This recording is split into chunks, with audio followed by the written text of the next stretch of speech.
Rose, it's Denise with the Nightingale Virtual Respiratory Care. I'm one of the respiratory therapists here, and I wanted to introduce our next Nightingale Tidbit series on boosting your immune system. We all want to get ready for winter, and one of the best things to do is to get your immune system up to par. Basically, our immune system protects our body from possible harmful substances that it perceives as invaders. It does this with two types of immunity. One is called innate immunity, and that creates a physical barrier to protect the body.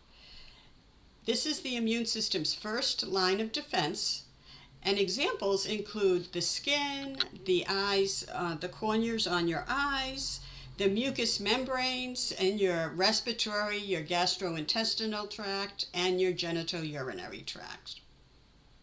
The second is called acquired immunity.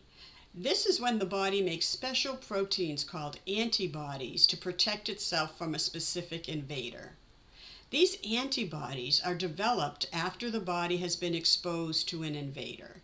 So it could be after you've been sick, or if you receive a vaccine, your body starts to develop these antibodies to fight off the invader should it see the invader again.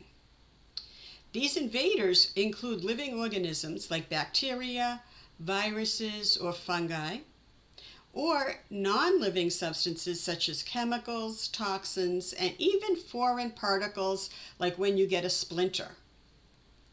Our immune system destroys or tries to destroy what it perceives or believes to be an invader. This series will provide helpful hints on ways to increase or boost the efficiency of your immune system. So we all want to welcome 2024 in healthy and be able to stay healthy all winter. So stay tuned.